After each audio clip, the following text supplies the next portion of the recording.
Hello बच्चों, नमस्कार। स्वागत है आपका स्मार्ट कैरियर क्लासेस में। जी हाँ, यहाँ पर मैथ पढ़ाया जाएगा आपको। मैथ नहीं, हर एक सब्जेक्ट पढ़ाया जाएगा।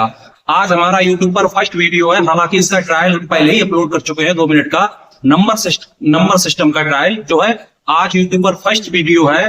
हालांकि थोड़ा टेक्निकल का अभाव रहेगा, क्योंकि आप समझ सकते हैं कि अभी जो है टेक्नीशियन इतने नहीं है, टाइपिस्ट मुश्किल से मिला है, तो थोड़ी दिक्कत होगी। इसके साथ मैनेज करना होगा।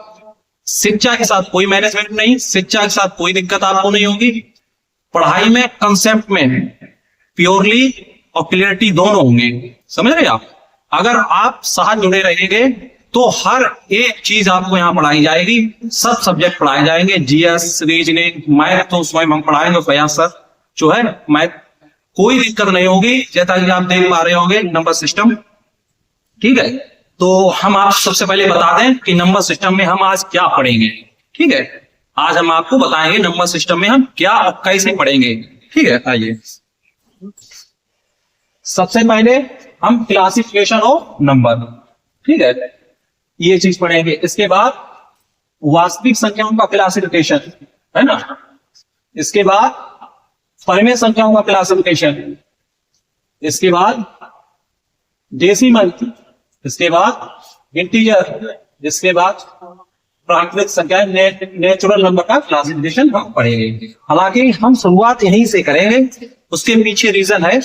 शुरुआत यहां से होगी, हर एक चीज आपको समझ में आएगी। इसके बाद हम आगे की ओर बढ़ेंगे। ठीक है, आइए देखते हैं। जैसा कि आप देख पा रहे होंगे, नेचुरल नंबर, है ना, प्राकृतिक संख्या, ठीक है। यहां पे पेन सेलेक्ट करिए, ये देखिए, ठीक है। यहां पे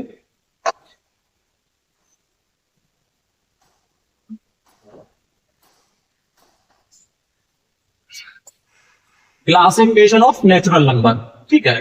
नेचुरल नंबर क्या होता है? जैसे कोई एक बच्चा है छोटा, ठीक है, अगर आप उसके पास एक चॉकलेट है, अगर उसको एक चॉकलेट और दीजिए तो उसे पता लगेगा, वो चीजें काउंट करेगा, दिमाग में चीजें काउंट करेगा कि अभी हमारे पास एक चॉकलेट थी तो इस समय हमारे पास 2 चॉकलेट है ना। तो ये काउंटिंग कहां से आई? ये काउंटिंग कहां से आई? ये काउंटिंग जो है हमें नेचर ने दी है। ये काउंटिंग नेचर के द्वारा हमें प्राप्त हुई, इसीलिए इसका नाम ही नेचुरल नंबर है, प्राकृतिक संख्या। समझ रहे होंगे आप इस बात को, है ना। तो काउंटिंग नेचर के द्वारा हमें मिली है, ठीक है। तो क्लासिफिकेशन ऑफ नेचुरल नंबर, तो आप जैसा कि जानते हैं नेचुरल नंबर क्या होता है, 1 2 3 डॉट डॉट अनंत। ये चीज आप जानते हैं, ये नेचुरल नंबर होते हैं, ठीक है, और बेसिक से है, ठीक है। तो ये तो आप जानते हैं कि नेचुरल नंबर क्या होता है, यानी प्राकृतिक संख्या क्या होती है। और इसका क्लासिफिकेशन किस हिसाब से करते हैं उस चीज को आप देखिए। इसका जो है क्लासिफिकेशन किस हिसाब से करते हैं। पहला इवन नंबर यानी सम संख्या, दूसरा विषम संख्या, ठीक है, और तीसरा अभाज्य संख्या, ठीक है। इसका क्लासिफिकेशन सबसे पहले सम संख्या, फिर विषम संख्या और फिर प्राइम नंबर, ठीक है ना। इवन नंबर, ओड नंबर और प्राइम नंबर, एक एक चीज को हम सीख के आगे बढ़ेंगे, ठीक है। किसी प्रकार की कोई दिक्कत नहीं होगी, सिर्फ फोकस सामने रखिए। एक पेन, फोकस बिल्कुल सामने होना चाहिए, उसके साथ एक पेन और उसके साथ एक कॉपी होनी चाहिए। हर एक चीज को नोट करिए। नोट करने के बाद अगर एक बार आप प्रैक्टिस कर लोगे, कोई दिक्कत नहीं होगी, किसी प्लेटफॉर्म पर भागने की कोई जरूरत आपको नहीं होगी, ठीक है। आइए, तो सबसे पहले बात करते हैं सम संख्या। आप जानते हैं सम संख्या क्या होती है, ठीक है। सम संख्या क्या होती है आप जानते हैं। सम संख्या, ठीक है, वे संख्याएं जो 2 से पूरी तरह से विभाजित हो जाए, सम संख्या कहते हैं। जैसा कि आप देख रहे हो 2 4 6 8, ठीक है, ये सम संख्या है, वे संख्या है जो 2 से पूरी तरीके से डिविजिबल है, ठीक है, कोई दिक्कत नहीं है यहाँ पर। आइए ओड नंबर पर, विषम संख्या पर, वे संख्याएं जो 2 से विभाजित नहीं होती, यानी तो 2 से विभाजित नहीं होती। जैसे 1 है, 1 2 से नहीं विभाजित है, डिविजिबल नहीं है। 3 है, 3 जो है 2 से डिविजिबल नहीं है। 5 है, ये 2 से डिविजिबल नहीं है, 7 है, ये 2 से डिविजिबल नहीं है, तो इन संख्याओं को बोलते हैं ओड नंबर, इन संख्याओं को बोलते हैं ओड नंबर। ठीक है, इसके नीचे देखिए, ठीक है, इसके नीचे है प्राइम नंबर, इसके नीचे प्राइम नंबर।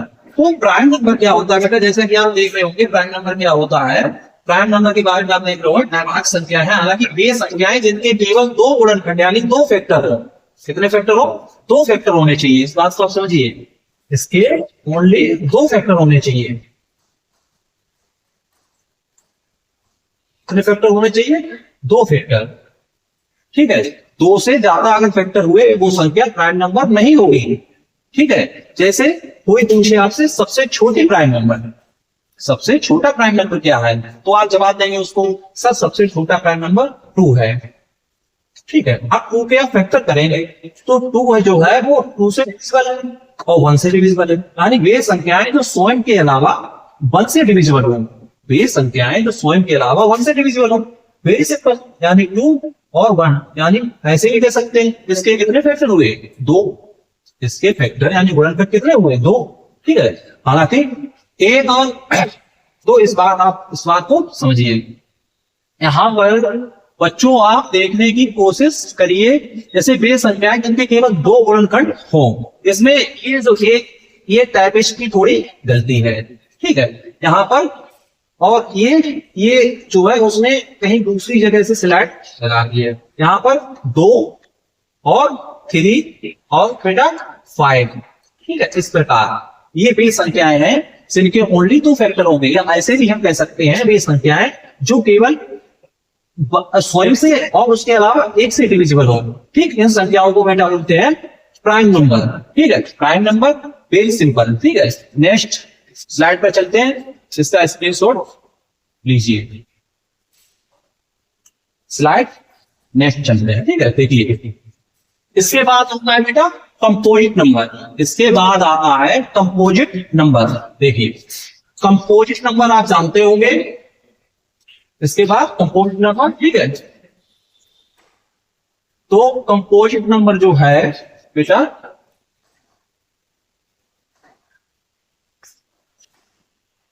कंपोजिट नंबर जो है आपने पढ़ा होगा। ठीक है, कोई दिक्कत यहां पर नहीं होगी। ठीक है, आइए सिलेक्ट करते हैं पेन को, उसके बाद आगे देखिए कंपोजिट नंबर यानी भाज्य संख्या, वे संख्याएं जिनके 2 से अधिक गुणनखंड होते हैं, यानी वे संख्याएं जिनके 2 से अधिक गुणनखंड होते हैं, यानी कि 2 से अधिक गुणनखंड अगर होंगे तो वो संख्या कंपोजिट नंबर होगी। समझ रहे हैं? मिनिमम कितने फैक्टर होने चाहिए? मिनिमम कितने फैक्टर होने चाहिए? दिमाग लगाइए थोड़ा, कॉमन सेंस को भी लगाइए, कॉमन सेंस को बढ़ाइए, थोड़ा आईक्यू लेवल बढ़ाइए, है ना। इस बात को आप देख रहे होंगे। तो वे संख्याएं जिनके मिनिमम 3 फैक्टर होंगे, यानी 3 से कम नहीं चलेगी। ठीक है, तो देखिए जैसे सबसे छोटी कंपोजिट नंबर 4, ठीक है ना, उसके बाद 6, 8, 9, 10। ये जो 4 लिखा है बेटा, इसके फैक्टर करिए तो ये 4 से डिविजिबल है ना, 2 से डिविजिबल, 1 से डिविजिबल। देखिए कितने फैक्टर हुए इसके? 3 फैक्टर हुए ना। मिनिमम 3 फैक्टर होने चाहिए, अगर 3 फैक्टर नहीं है तो वो संख्या कंपोजिट नहीं होगी। और यहां पर देखिए बेटा 6 से डिविजिबल है, इसके बाद 2 से डिविजिबल है, 3 से डिविजिबल है, 1 से डिविजिबल है ना। मिनिमम 3 फैक्टर होने चाहिए, मैक्सिमम की कोई बात नहीं, मैक्सिमम जितने हो। ठीक है, इस प्रकार ये संख्याएं होती है, ये संख्याएं भाज्य संख्याएं होती है। सबसे छोटी भाज्य संख्या 4 और सबसे छोटी अभाज्य संख्या 2। 2 बातें याद रखिए। ठीक है, तो ये संख्याएं भाज्य संख्याएं इनको कंपोजिट नंबर कहते हैं। ठीक है, इसके बाद आइए, इसके बाद जो है कोप्राइम नंबर, इसके बाद कोप्राइम यानी सह अभाज्य संख्या, जिसे बोलते हैं इंग्लिश में कोप्राइम नंबर। हालांकि ये चीज जो हिंदी में टाइप है, अगर आप बताएं, अगर हिंदी से इंग्लिश में भी चाहिए तो दोनों रूम में टाइपिंग करवा देंगे। ठीक है, देखो सहअभाज्य संख्या क्या होती है? संख्याओं का ऐसा जोड़ा, इसमें देखो पेयर की बात होती है, इसमें पेयर की बात होती है। जब भी हम कोप्राइम की बात करते हैं यानी सह अभाज्य संख्या की बात करते हैं, तो इसमें पेयर आता है। पेयर मतलब जोड़ा होता है, कोई ओनली एक संख्या नहीं होगी, पेयर होगा, संख्या का पेयर होगा, जोड़ा होगा। ठीक है, जिस प्रकार, ठीक है, तो देखिए कोप्राइम, इसमें क्या होता है, उन संख्याओं का युग्म जिनका HCF 1 होना चाहिए। HCF कितना होना चाहिए? 1।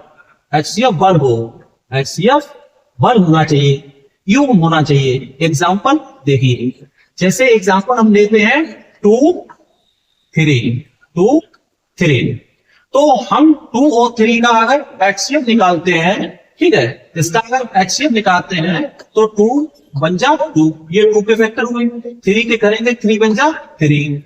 ठीक है, तो आप देखने की कोशिश करिए, ये 2 के फैक्टर है और ये 3 के फैक्टर है, तो इन दोनों में कॉमन क्या है? कॉमन 1। तो इसका HCF कितना आया? 1। इसका जो HCF है 1 आया, है ना? तो ये एक जोड़ा है, ये एक पेयर है। पेयर इस प्रकार से लिखते हैं, जैसे एक एग्जांपल आप देखिए, एग्जांपल दूसरा, जैसे 5 7, तो इसमें 5 की फैक्टर करेंगे, 5 बचा 5, 7 करेंगे 7 बचा 7, तो इसमें देखिए कॉमन क्या है? 1। तो HCF कितना है बेटा? 1। ठीक है, तो अब आप समझ गए होंगे, कोई दिक्कत नहीं है। तो प्राइम नंबर वे संख्याएं, ठीक है, वे संख्याएं जिनके जोड़ा, इसमें देखो जोड़े की बात होती है, जोड़ा मतलब 2 संख्याएं तो होनी चाहिए। ठीक है, तो उन दोनों का अगर HCF निकालेंगे, हाईएस्ट कॉमन फैक्टर, इसकी फुल फॉर्म क्या होती है बेटा? HCF की फुल फॉर्म होती है हाईएस्ट कॉमन फैक्टर। ठीक है, इसी को और हिंदी में लिखाइए पैटर्न समाप्त। ठीक है, तो आइए अब मोस्ट इंपोर्टेंट है twin prime number. Twin prime number, इस बात पे ध्यान दीजिए, ये जुड़वा अभाज्य संख्या बहुत इंपॉर्टेंट है, इस बात को समझिए। तो जुड़वा अभाज्य संख्या क्या होती है, उससे पहले जो है हम आपको एक चीज बताना चाहते हैं, सहअभाज्य संख्या को प्राइम में, जैसे आप एक बात देखिए, सहअभाज्य संख्या में जैसे कि हमने यहां पर लिखा 2 3 4 5, ठीक, और 5 का 6 लिखा, हालांकि आप इसने 1 में लीजिए। ये संख्या हमने लिखी 1 2 3 4 5 6। ठीक है, इसके बाद क्या करते हैं, इसके बाद हम देखते हैं कि अगर हम कोई लगातार 2 संख्याएं लें, यानी 2 कंजुगेटिव नंबर, ये 2 संख्याएं हमने ली, इसके बाद ये 2 संख्याएं हमने ली, लगातार संख्या लेंगे आप, उसके बाद ये 2 संख्याएं हमने लेंगे, उसके बाद ये 2 संख्याएं लेंगे, उसके बाद ये 2 संख्याएं लेंगे, ऐसे आप ले सकते हैं। तो लगातार यानी कंजुगेटिव नंबर जो है, ध्यान दीजिए, पहले अपने कौन सी संख्याएं लेंगे? 1 और 2। ठीक है, समझने की कोशिश करिए, 1 और 2। तो अगर हम इसमें 1 और 2 का HCF लेंगे, तो आप थोड़ा ध्यान दीजिए, 1 और 2 का HCF हमेशा बनाए, अच्छे से जानते हैं सर? हाँ, ठीक, समझ आ गया सर। उसके बाद आपने ली है 2 और 3, तो 2 और 3 का अगर HCF लेंगे बेटा, HCF लेंगे हम, तो कितना आएगा? 1। हाईएस्ट कॉमन फैक्टर कितना होगा सर? 1। ठीक है ना? उसके बाद बेटा हमने नेक्स्ट जो ली है वो 3 और 4 ली। थोड़ा दिमाग लगाइए, सब कुछ समझ में आ जाएगा, सिर्फ दिमाग लगा के सामने देखते रहिए। ठीक है, यहां पर इन दोनों संख्याओं का HCF कितना होगा? 1। उसके बाद हमने जो ली है 4 और 5, सर आप बोलेंगे तो समझ आ गया, इसका भी होगा 1। सर इसके बाद आपने ली है 5 और 6, सर इसका भी HCF होगा 1। यानी सर आप कहना क्या चाहते हैं? हम कहना ये चाहते हैं, आप कोई लगातार संख्याएं लें, कोई लगातार 2 संख्याएं लें, यानी कंजुगेटिव नंबर लें, तो वो संख्याओं का वो युग्म जो होता है वो हमेशा ही कोप्राइम होता है। ये बात बहुत इंपॉर्टेंट है, ये एग्जाम में बात बनती है, दिमाग लगाइए थोड़ा। ठीक है, सामने देखिए, कोई लगातार 2 संख्याएं हैं, उनका HCF हमेशा ही बनाएगा, और जब HCF हमेशा बनाएगा तो संख्या कोप्राइम होगी। ठीक, कोई दिक्कत नहीं है। आ जाइए इसके बाद हम आते हैं जुड़वा अभाज्य संख्या। जुड़वा अभाज्य संख्या यानी twin prime number. Twin prime number सब क्या होते हैं? देखो, उन दो अभाज्य संख्याओं का जोड़ा, इसमें भी पेयर होता है। ट्विन प्राइम नंबर में भी, जुड़वा अभाज्य संख्याओं में भी पेयर होता है, ठीक है, इसमें भी जोड़ा होता है, अकेली सिंगल संख्या नहीं होती है। तो जैसा कि आप देख पा रहे होंगे, ट्विन प्राइम उन दो संख्याओं का जोड़ा जिनके बीच का अंतर ठीक 2 हो। ये इसमें थोड़ा समझने की बात है, अंतर कितना होना चाहिए? 2 हो। सर कैसे? देखिए,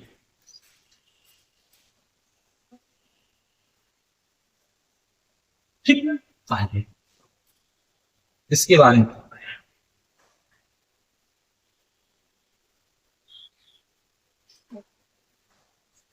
ठीक है। तो इसमें संख्याओं के बीच अंतर कितना होना चाहिए? 2। जैसे कि हम फॉर एग्जांपल 5 और 7, 5 और 7, तो एचसीएफ इनका भी 1 होना चाहिए, हाईएस्ट कॉमन फैक्टर इनका भी 1 होना चाहिए। सिर्फ अंतर इतना है बेटा कि इनके बीच अंतर 2 होना चाहिए। जैसे 5 के अगर फैक्टर करेंगे तो 5 बन जा 5 यानी, ठीक है, और 7 के करेंगे तो 7 बन जा 7, ठीक है ना। तो यहां से अगर एचसीएफ फाइंड करते हैं, अगर हम यहां से एचसीएफ फाइंड करते हैं तो कॉमन दोनों में 1 है, तो एचसीएफ कितना आया? 1। तो एचसीएफ तो इसका भी 1 होना चाहिए, पर संख्याओं के बीच का जो डिफरेंट जो अंतर है, देखिए ये अंतर कितना है के बीच? 2। ये भी इसमें जरूरत इसकी पड़ती है, ठीक है ना। जैसे हम आपसे बोले 3 और 4, 3 और 4, तो सर जैसे 3 और 4 इसका एचसीएफ सर कितना होगा? इसका एचसीएफ सर 1 होगा। लेकिन ये जो पेयर है ये कोप्राइम यानी सह अभाज्य संख्या का पेयर है, ये जुड़वा अभाज्य संख्या यानी ट्विन प्राइम नंबर का ये पेयर नहीं है, क्योंकि इनके बीच जो अंतर है वो कितना है? 1। तो ये नहीं है। समझ रहे? एक एग्जांपल और लेते हैं ट्विन प्राइम नंबर का। देखिए, इसमें एक एग्जांपल लेते हैं, जैसे कि 5 और 5 रख दीजिए आप, 3 और 5, ठीक है। तो इनका एचसीएफ कितना आएगा? 1। ऐसे कितना आएगा? 1। और इनके बीच अंतर कितना है? इनके बीच अंतर कितना आएगा? 2। तो ये भी ट्विन प्राइम नंबर हुए, है ना। आप ये बोलेंगे सर जैसे इसमें हम लेते हैं सर 7 और 9, क्या लेते हैं? 7 और 9। तो सर जैसे 7 और 9 का एचसीएफ जब हम हाईएस्ट कॉमन फैक्टर निकालते हैं तो सर इसका भी गुण होता है ना। तो सर और इनके बीच अंतर भी सर 2 का है। तो सर ये संख्याएं जो है जुड़वा अभाज्य संख्याएं हैं, ट्विन प्राइम नंबर है, हम बोलेंगे नहीं बेटा ये जो संख्या है ट्विन प्राइम नहीं है। आप बोलेंगे सर अभी तो आपने बोला था कि अंतर 2 होना चाहिए। हाँ बोला था, लेकिन एक चीज और है, टाइपिस्ट हर चीज नहीं लिखता है, टाइपिस्ट हर चीज लिख के नहीं देगा। यहाँ पर एक चीज और है बेटा, वो क्या है? देखिए, ये जो संख्याएं होती हैं, ये जो संख्याएं हैं जैसे 7 और 9, ये जो संख्याएं हैं, ये जो युग्म है, ये जो जोड़ा है, पेयर जो है, देखिए ये जो है पेयर, इसके अंदर जो संख्याएं हैं, इसके अंदर क्या है? एक 7 है और एक 9 है। ये दोनों संख्याएं कैसी होनी चाहिए? ये जो है ये दोनों संख्याएं कैसी होनी चाहिए? ये दोनों संख्याएं अभाज्य संख्या होनी चाहिए। ये दोनों संख्याएं कैसी होनी चाहिए? अभाज्य संख्याएं होनी चाहिए। अभाज्य होनी चाहिए। अगर ये दोनों अभाज्य संख्याएं नहीं है, जैसे आप देखिए 7 जो है ये अभाज्य संख्या है, ठीक है, ये अभाज्य संख्या है, और 9 जो है वो अभाज्य संख्या नहीं है। 9 जो है वो अभाज्य संख्या नहीं है, इसलिए संख्या ट्विन प्राइम नहीं हुई। तो ट्विन प्राइम यानी जुड़वा अभाज्य संख्या के लिए 2 चीजें याद रखिए। सबसे पहले जो पेयर जो होता है, उस पेयर में जो 2 संख्याएं होती है, वो दोनों संख्या कैसी होनी चाहिए? अभाज्य संख्या होनी चाहिए। और उन दोनों संख्याओं के बीच में अंतर कितने का होना चाहिए? 2 का अंतर होना चाहिए। और उनका एचसीएफ हमेशा 1 आना चाहिए, तो वो संख्याएं ट्विन प्राइम नंबर होंगे। ठीक है, बहुत इंपॉर्टेंट बात है, इस बात को समझिए। ठीक है, ये ट्विन प्राइम नंबर होते हैं। तो हमें विश्वास है कि आपको कंपोजिट नंबर यानी भाज्य संख्या और सहभाज्य संख्या और जुड़वा अभाज्य संख्या ये समझ में आ गई होंगी। ठीक है, तो अब आप आगे बढ़ते हैं। ठीक है,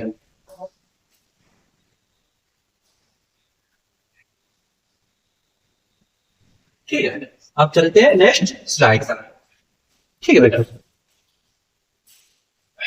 देखिए इससे पहले आपको ये बात है समझ में आई होंगी, विश्वास है। अब आइए बेटा, अब जो स्लाइड है, जो सबसे पहले हमने आपको स्लाइड दिखाई थी, उस स्लाइड पे आइए, क्लासिफिकेशन ऑफ नंबर।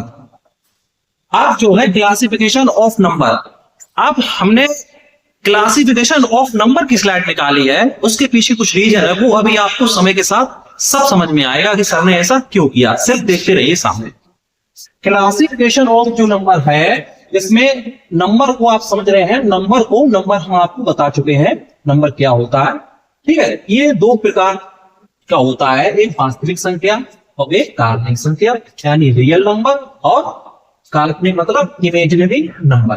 ठीक है ना, तो सबसे पहले ये हम आपको पढ़ाएंगे वास्तविक संख्या, लेकिन उससे पहले हम आपको थोड़ा काल्पनिक संख्या के बारे में, इमेजिनरी नंबर के बारे में बता देते हैं। ध्यान दीजिए, सामने दीजिए। हाँ, ठीक है, देखिए ये जो है स्लाइड चेंज हो गई,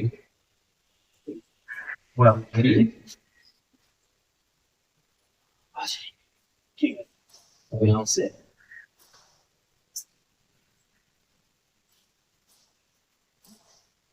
ठीक है। अब देखिए काल्पनिक नंबर क्या होते हैं, ठीक है, उस पर ध्यान दीजिए। काल्पनिक संख्याएं जो होती हैं, जैसे आपको हम एक एग्जांपल बताना चाहते हैं, जैसे कि आप 16 है, 16 का रूट लगा हुआ है, तो इसको आप कैसे सोल्व करेंगे? इसे आप इसी तरीके से सोल्व कर लेंगे। 4 का अगर गुणा 4 में करेंगे तो जो है 16 आएगा। ठीक है, तो इसका आंसर जो है वो 4 आता है, कोई दिक्कत नहीं। ठीक है, कोई दिक्कत नहीं, क्योंकि ये दोनों संख्याएं पॉजिटिव हैं। ये दोनों संख्याएं जैसे 4 और 4, ये दोनों संख्याएं पॉजिटिव हैं। अगर इनका मल्टीप्लाई करेंगे वो संख्या भी पॉजिटिव ही आएगी, तो वो भी सब ठीक है। लेकिन हम अगर आपसे इसका आंसर पूछें, इसका, तो आप कहेंगे सर इसका आएंगे, ठीक है, लेकिन सर इसका आंसर कितना आएगा? इसका आंसर सर कितना आएगा? यानी कि अंडर रूट के अंदर है, अंडर रूट के अंदर जो है, हमने अंडर रूट के अंदर जो है 16 लिया है, तो इसका आंसर सर कितना आएगा? आप बोले सर इसका प्रिंसिपल -4, गलत। इसे ऐसा कर नहीं सकते हैं, क्यों? क्योंकि आप थोड़ा कॉमन सेंस लगाइए। अभी हमने जो है अंडर रूट 16 को सोल्व किया था, तो इसके अंदर 4 यानी ये दोनों पॉजिटिव संख्या है, यानी 4 का मल्टीप्लाई अगर हम 4 में करेंगे, 4 का मल्टीप्लाई अगर हम 4 में करेंगे, तो आप देखिए दोनों पॉजिटिव है, पॉजिटिव का अगर मल्टीप्लाई करेंगे तो पॉजिटिव ही आएगा, आप जानते हैं। लेकिन सर यहां पर क्या कुछ ऐसा हो पाएगा? यहां पर माइनस के इस प्रकार से अगर इन दोनों का अगर मल्टीप्लाई करेंगे तो क्या कभी माइनस की संख्या आएगी? बताओ, माइनस के 4 का गुणा अगर हम माइनस के 4 में करते हैं तो कभी माइनस आएगा? नहीं आएगा, समझ रहे? ये सोल्व नहीं किया जा सकता, इसलिए इसको काल्पनिक बताया गया, इमेजिनरी, कल्पना की जा सकती है इसकी। इसे सोल्व, इसे कहने का मतलब है जैसे कि यहाँ पर वास्तविक संख्या है, आपने पढ़ा होगा, ये नंबर लाइन होती है, 0 इधर पॉजिटिव 0.2 3 4, इधर नेगेटिव नंबर होते हैं, तो ये नंबर लाइन है। ये क्या है बेटा? नंबर नंबर लाइन है बेटा। तो इनको रिप्रेजेंट यानी इनको प्रदर्शित नंबर लाइन पर कर सकते हैं। किनको सर? रियल नंबर को यानी वास्तविक संख्याओं को। लेकिन आप काल्पनिक संख्या को नंबर लाइन पर नहीं दर्शा सकते हैं। समझ रहे बात को? काल्पनिक संख्या को नंबर लाइन पे आप नहीं दर्शा सकते हैं। समझ रहे बात? तो इस चीज को इसकी सिर्फ कल्पना की जा सकती है। आप कहोगे सर इसका आंसर बता दीजिए, तो समझने की कोशिश करिए। जैसे इसका आंसर क्या होगा, जैसे कि माइनस के अंदर, जैसे रूट के अंदर 1 है तो इसका आंसर आप जानते हैं 1 होगा, कोई दिक्कत नहीं। लेकिन अब रूट के अंदर सर -1 है तो इसका आंसर हमको आयोटा बताया गया बेटा, आयोटा। ठीक है, आयोटा, इसे आयोटा से प्रदर्शित करते हैं। जब अंडर रूट -1 की वैल्यू हमको आयोटा बताई गई है तो इसका मतलब सर ये हुआ है, तो यहां पर अभी आपने लिखा था, ये जो आपने लिखा था सर -16, तो इसको सर क्या ले सकते हैं, इसको ऐसे भी लिखा जा सकता है 4 आयोटा। समझ रहे? हो यहां से समझ में आ गया। जैसे आपसे कोई बोल दे कि अंडर रूट के अंदर -49 को कैसे लिखा जाएगा, तो इसे 7 आयोटा लिखा जाएगा बेटा। समझ रहे? तो ये काल्पनिक संख्याएं होती है। हालांकि काल्पनिक संख्याओं से कंपटीशन में क्वेश्चन नहीं पूछे जाते हैं, लेकिन वो नंबर का पार्ट है, तो हमने बता दिया आपको। ठीक है, इंपोर्टेंट क्या है बेटा, वो है वास्तविक संख्या। ठीक है, एक बार और बताते हैं, वास्तविक संख्याएं भी संख्याएं होती हैं जो नंबर लाइन पर रिप्रेजेंट की जा सके, प्रदर्शित की जा सके, यानी दर्शाई जाएंगे। और काल्पनिक संख्याएं है वो नंबर लाइन पर नहीं दर्शाई जाती हैं।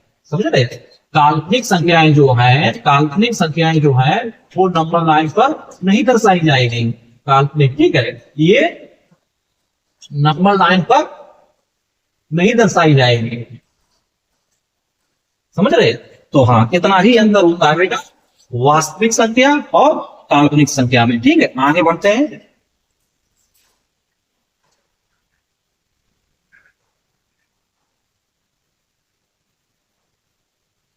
नेक्स्ट, अब आइए मोस्ट इंपोर्टेंट, क्या है, वास्तविक संख्या यानी रियल नंबर का क्लासिफिकेशन। इस बात को देखिए, ये बहुत इंपोर्टेंट है, ये बहुत ज्यादा इंपोर्टेंट है, इस बात पर ध्यान दीजिए। ठीक है, ये बहुत ज्यादा इंपोर्टेंट है। ठीक है, वास्तविक संख्या रियल नंबर एक्चुअल में हमारे कंपटीशन या किसी भी अदर एग्जाम में कहां से क्वेश्चन पूछे जाते हैं, तो वो रियल नंबर से ही पूछे जाते हैं। तो इस चीज को बहुत अच्छे से समझिए। ठीक है, तो वास्तविक संख्याओं का क्लासिफिकेशन कैसे किया जाता है, इसको 2 भागों में बांटा जाता है। परिमेय संख्या यानी कि रेशनल नंबर, और इधर परिमेय संख्या यानी कि इरेशनल नंबर। ठीक है, यानी कि अपरिमेय संख्या, और इधर क्या है बेटा, परिमेय संख्या है। ठीक है, तो पहले आपको परिमेय संख्या के बारे में बताते हैं। तो परिमेय संख्याएं क्या होती है बेटा, समझिए। परिमेय संख्याएं, इसमें 3 स्टेप याद रखिए, 1, 2 और 3। सिर्फ 3 बातें याद रखिए, उसके अलावा कोई दिक्कत नहीं होगी।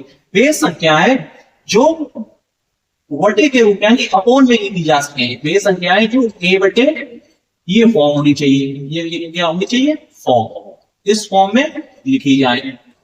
दूसरी शर्त क्या है इसमें, दूसरी शर्त बेटा है जो a और b जो है ये दोनों पूर्णांक होने चाहिए, इंटीजर पूर्णांक हो।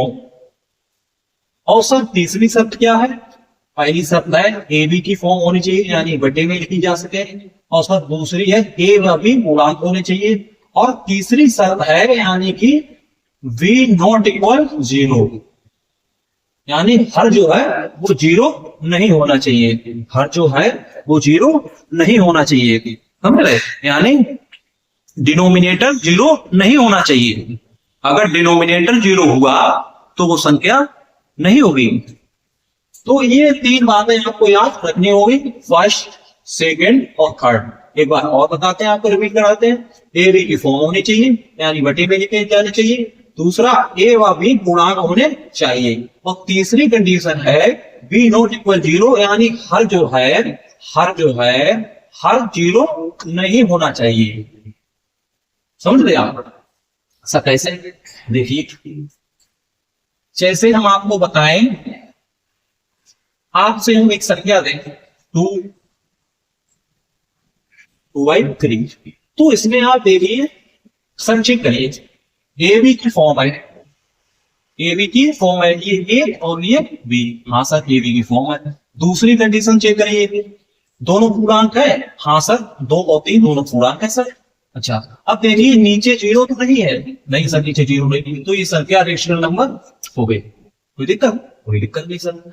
अच्छा, हम आपको एक संख्या और देते हैं, 0/5, 0/5। ठीक है बेटा, तो यहां पर आप देखिए कि ये किस फॉर्म में, ए बी की फॉर्म है, ए और ये बी। हाँ सर, पहली वाली कंडीशन वेरीफाई होगी सर।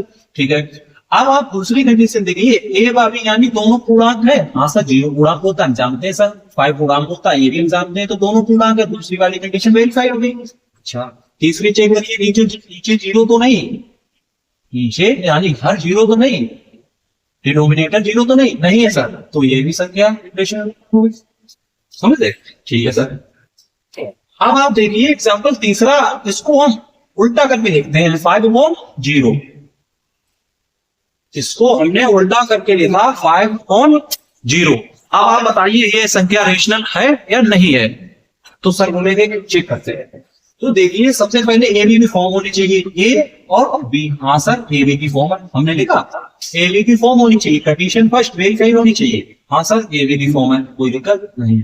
ठीक है सर, दूसरी कंडीशन देखिए, ए व बी पूर्णांक होने चाहिए, इंटीजर होने चाहिए। हाँ सर, दोनों इंटीजर सर, हम जानते हैं 5 इंटीजर होता है और 0 भी इंटीजर होता है सर। ठीक है सर।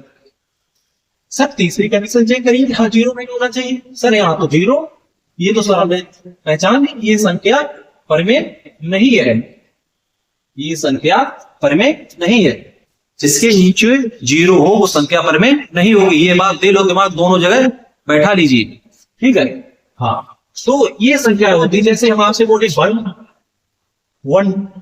रेशनल नंबर है, यानी 1 परमेय संख्या है। आप बोलेंगे सर 1, सर ये ए बी की फॉर्म कहां है? अरे भाई, किसी भी संख्या के नीचे हम 1 ले सकते हैं, तो 1/1 हो गया, ए बी की फॉर्म है, तो दोनों पूर्णांक है, नीचे 0 नहीं है, ये भी रेशियो है सर। तो आप बोलेंगे सर ऐसे क्यों, इसके भी नीचे 0 होते हैं? हाँ बिल्कुल, तो ये भी संख्या रेशनल है, नीचे 0 नहीं होना चाहिए, वो कम होने चाहिए सर। अच्छा सर, √5/3 सर ए बी की फॉर्म है, ये ए है और ये बी है। हाँ सर, ए बी की फॉर्म है, ये वाली कंडीशन वेरीफाई हो रही है, दोनों ए बी की फॉर्म में यानी पट्टे में लिखे हुए हैं दोनों। हाँ सर, और आप देखिए दूसरी कंडीशन, ए व बी पूर्णांक है, दोनों आप देखिए ये दोनों पूर्णांक है। तो आप कहेंगे सर √5 पूर्णांक नहीं है सर, तो नहीं है, कंडीशन नहीं पूरी फेल हुई, तो वो संख्या परमेय नहीं हो गई। समझ रहे ना? तो इस प्रकार से परमेय संख्या पहचानी जाती है। समझ रहे? आप बोलेंगे सर √ ऐसे, तो ये सर √4/3 ये संख्या सर, तो हम आपसे बोलेंगे सबसे पहले अगर संख्या सिंप्लीफाई हो रही है, परमेय संख्या चेक करने के टाइम पर अगर कोई भी संख्या सिंप्लीफाई हो रही है तो सबसे पहले उसको सिंप्लीफाई कर लीजिए, उसके बाद आप चेक करिए कि वो संख्याएं हमारी 3 कंडीशन को फिल कर रही है या नहीं कर रही है। जैसे ये संख्या आप जानते हैं √4 के इक्वल होता है, ये 3, समझ रहे? तो अब आप चेक करिए 2/3 जो है वो रेशनल नंबर है या नहीं है। अब आप चेक करिए, तो आप कहेंगे सर ए बी की फॉर्म है, यानी पहली कंडीशन वेरीफाई। हाँ सर, ए व बी दोनों पूर्णांक है। हाँ सर, दोनों पूर्णांक वेरी चीज सर, नीचे 0 नहीं है सर, नीचे 0 नहीं, ये संख्या रेशनल नंबर है। समझ रहे? ये संख्या रेशनल नंबर है। समझ रहे? कोई दिक्कत नहीं है, दिमाग लगाइए। इसके बाद बेटा आइए इधर आयपरमेय, इसके बाद बेटा आयपरमेय कराएंगे। आयपरमेय हाइपरमेय मतलब इरेशनल में कुछ नहीं है, समझने वाली। हालांकि हम जैसे हम आपसे पूछते हैं √5, √3, √2, आप बताइए कि √5 इस घर के अंदर है, वो इस घर के अंदर से बाहर निकल सकती है? आप कहेंगे सर कैसे निकल सकती है, ये कभी नहीं निकल पाएगी। आप बोलोगे जैसे 25 है √2 के अंदर, तो इसके हम अंदर फैक्टर करते हैं तो 5 × 5 है ना, तो पेयर देखिए 2 पेयर बने तो ये संख्या बाहर निकल आएगी। लेकिन यहाँ पर आप √5 में देखिए 5 × 5, इसमें 2 पेयर तो बने हैं लेकिन दोनों पेयर समान नहीं है। मेरा कहने का मतलब है दोनों अंदर जो संख्या है वो समान नहीं, तो ये संख्या कभी √2 से बाहर नहीं निकल पाएगी। इसी प्रकार से √3 भी कभी बाहर नहीं निकल पाएगी, समझ रहे? √3 है वो कभी भी बाहर नहीं निकल पाएगी। उसके बाद देखिए √2 है, ये भी नहीं निकल पाएगी। जो संख्याएं घर के अंदर से बाहर ना निकल पाए, अंदर फंसी रहे, उनका कोई शांति नहीं, जीवन अकेला रह गया बिल्कुल, तो वो संख्याएं हमेशा इरेशनल होंगी। वेरी सिंपल, आप ही समझिए, जो इंसान अकेला पड़ जाता है वो हमेशा फंसा रहता है। इसीलिए कहते हैं कभी अकेले मत पढ़िए, समझ रहे? अगर अकेले पढ़ गए तो मेहनत इतनी करिए कि कहीं फंसूगा, ठीक है? आइए, तो ये संख्याएं होती हैं बेटा हाइपरमेय संख्याएं। अब आप बोलेंगे सर ये हाइपरमेय संख्याएं होती हैं, चलो ठीक है हमने बात मान ली। तो सर जैसे एक संख्या है √4, ये संख्या अभी तो √2 के अंदर है। हाँ, तो हमने बोला था अगर जो संख्याएं घर के बाहर निकल जाए वो संख्याएं जो है उनमें कोई दिक्कत नहीं, वो संख्याएं रेशनल होंगी, यानी परिमेय संख्याएं होंगी। जैसे इसका आंसर आप जानते हैं होगा, तो ये संख्याएं परिमेय है, तो ये तो परिमेय है, ये अपरिमेय नहीं है, समझ रहे? आपको ध्यान दीजिए। और जो भाई इसके बाद बेटा हमने आपको परिमेय संख्याएं सिखाई, अपरिमेय संख्याएं सिखाई। क्लासिफिकेशन किया हमने रियल नंबर का, रियल नंबर का क्लासिफिकेशन, रेशनल नंबर यानी इरेशनल नंबर, 2 पार्ट में किया हमने, समझ रहे? एक बार हमने क्या क्या आपको बताया वो सबसे पहले हम आपको दिखा देते हैं, उसके बाद आगे बढ़ते हैं। आइए,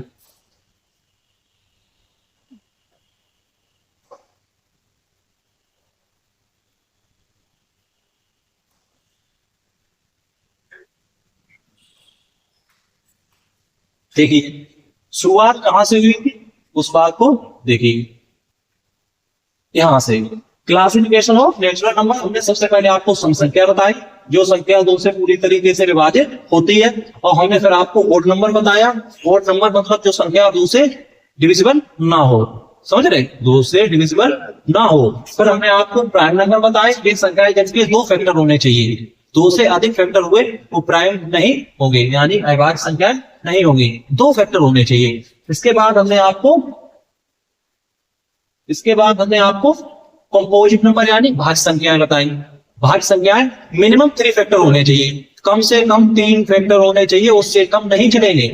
3 से अधिक कितने भी कोई दिक्कत नहीं है, सबसे छोटी 4। और सहायक संख्या यानी वो प्राइम संख्या, इनमें भी पेयर होता है, जो भी पेयर होता है अगर उन दोनों संख्याओं का हम एचसीएफ निकालेंगे, हाईएस्ट कॉमन फैक्टर निकालेंगे, तो हमेशा 1 आना चाहिए।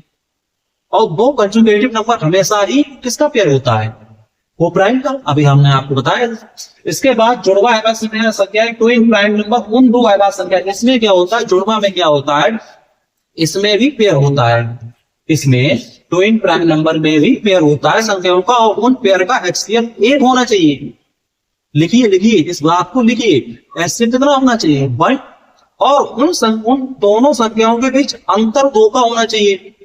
और जो संख्याएं दी हुई 2 संख्याएं हैं वो संख्याएं कैसी होनी चाहिए? अविभाज्य संख्याएं होनी चाहिए। अगर ये 3 कंडीशन पूरी हो रही तो वो ट्विन प्राइम नंबर होंगे। इसके बाद जो है, इसके बाद हमने आपको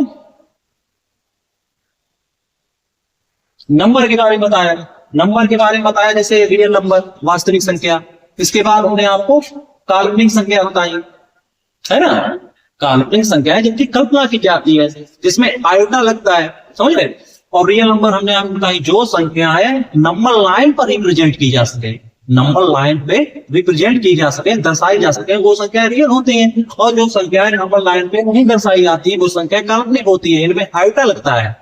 समझ ना समझे।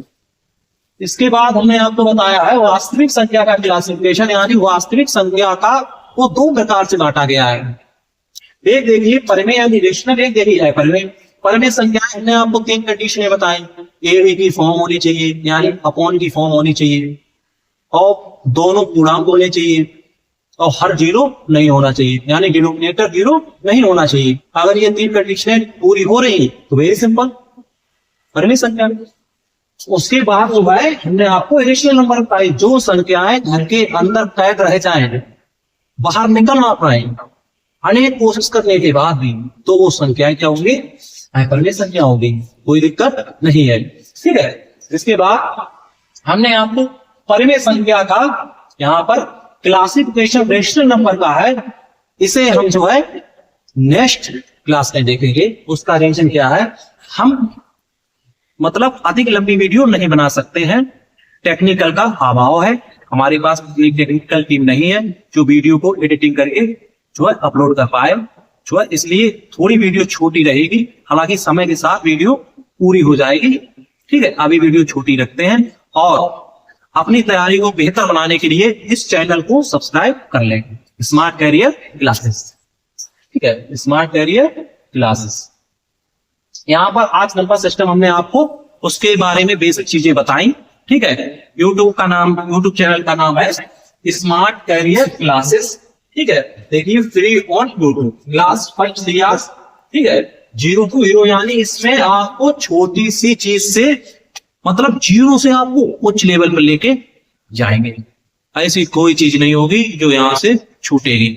ये चीज पढ़ने के बाद और रिवीजन करने के बाद आपके पास जो भी सवाल होंगे, आप हर एक सवाल का आंसर देंगे, ये मेरा प्रॉमिस है आपसे।